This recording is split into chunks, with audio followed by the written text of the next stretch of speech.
Hello guys, how are you. आज का विषय है हिंदी।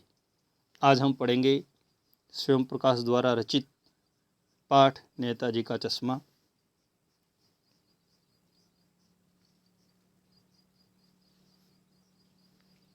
सबसे पहले हम जीवन परिचय करेंगे।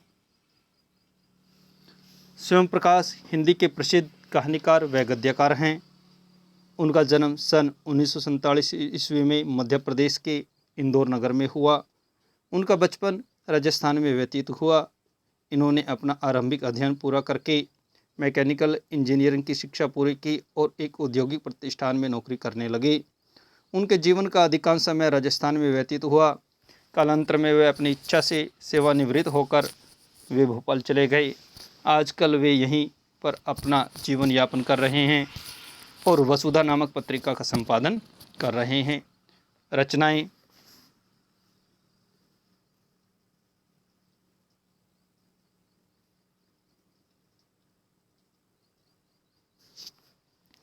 स्वयं प्रकाश हिंदी के प्रसिद्ध कथाकार हैं।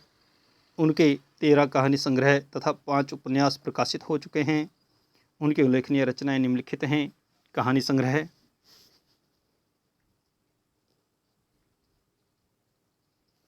सूरज कब निकलेगा, आएंगे अच्छे दिन भी, आदमी जात का आदमी, संधान उल्लेखनीय हैं। प्रमुख उपन्यास, बीच में विनय, ईंधन, पुरस्कार एवं सम्मान, पहल सम्मान पुरस्कार, बनमाली पुरस्कार, राजस्थान साहित्य अकादमी पुरस्कार। साहित्यिक विशेषताएं।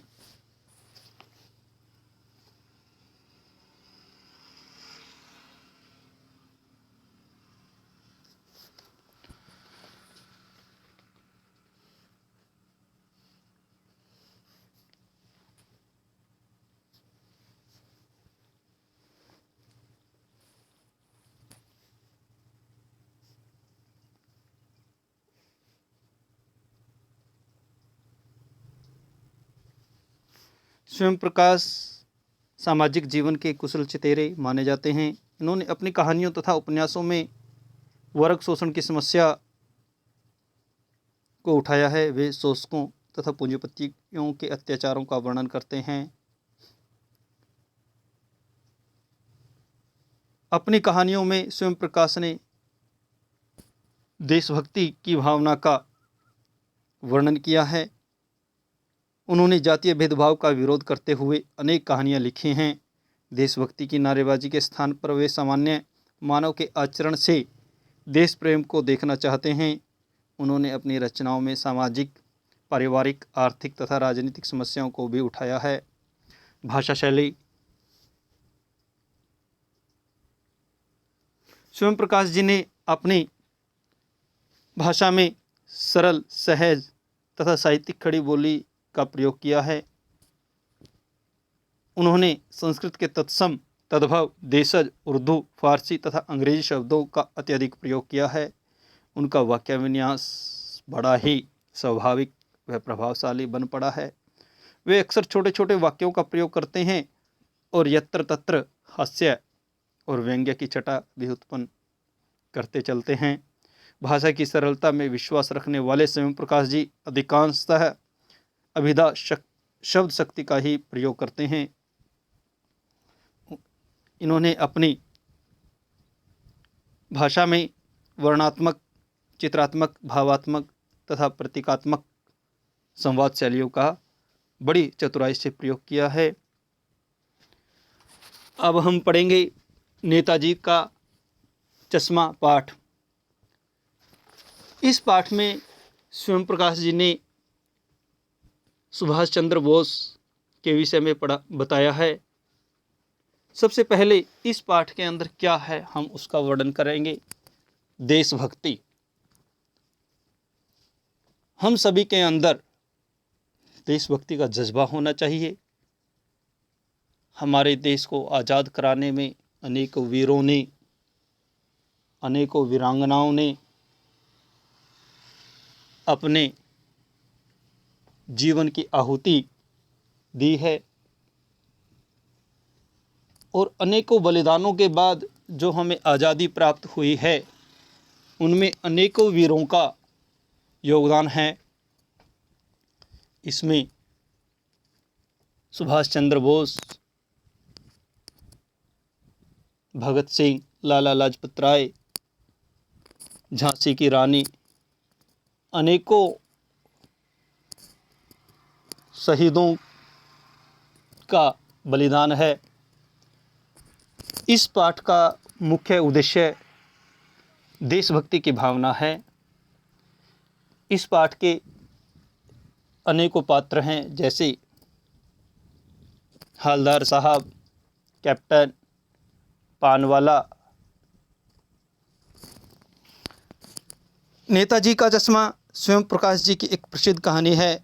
इस कहानी में लेखक ने यह स्पष्ट करने का प्रयास किया है कि देश का सामान्य व्यक्ति चाहे अमीर हो या गरीब हो, उसके अंदर देशभक्ति की भावना होनी चाहिए, क्योंकि हम छोटे से पुण्य काम में सहयोग कर सकते हैं। कहानी का मुख्य पात्र हवलदार साहब है। वह कंपनी के काम से उस कस्बे से गुजरता था जिसमें यह कहानी संबंधित है।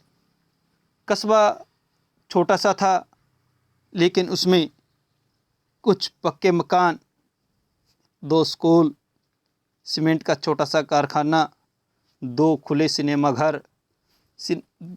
सिनेमा घर मतलब जिसके ऊपर छत नहीं होती, बिना छत वाला, तथा नगरपालिका का एक दफ्तर। नगरपालिका का कार्य नगर में कुछ न कुछ करवाना होता था। उन्होंने वहाँ पर एक नेताजी की मूर्ति बनवाई। एक योग्य प्रशासनिक अधिकारी ने नगर के चौराहे पर नेताजी सुभाष चंद्र बोस की संगमरमर की प्रतिमा लगाने का निर्णय लिया। नगरपालिका की आय को देखते हुए स्थानीय स्कूल के drawing master Motilal, drawing master का क्या नाम है बच्चों? मोतीलाल, को यह कार्य सौंपा गया। नेताजी की मूर्ति फौजी वर्दी में बनी हुई थी, लेकिन मूर्ति की आंखों पर संगमरमर का चश्मा नहीं था। मूर्ति संगमरमर की बनी हुई थी।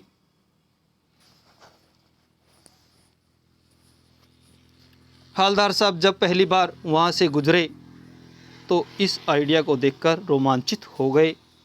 पहली बार मूर्ति को देखने के बाद हवलदार साहब उसके बारे में सोचने लगे।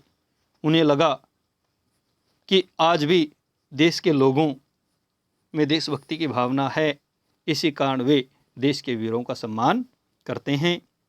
दूसरी ओर कुछ लोग देश के बारे में बात करने पर भी मजाक उड़ाने लग जाते हैं।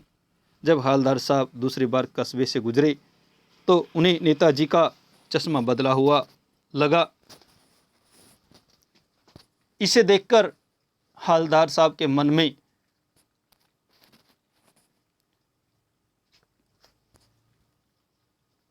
चश्मे के बारे में जानने की इच्छा हुई, तो उन्होंने वहाँ पर पान वाले से पूछा।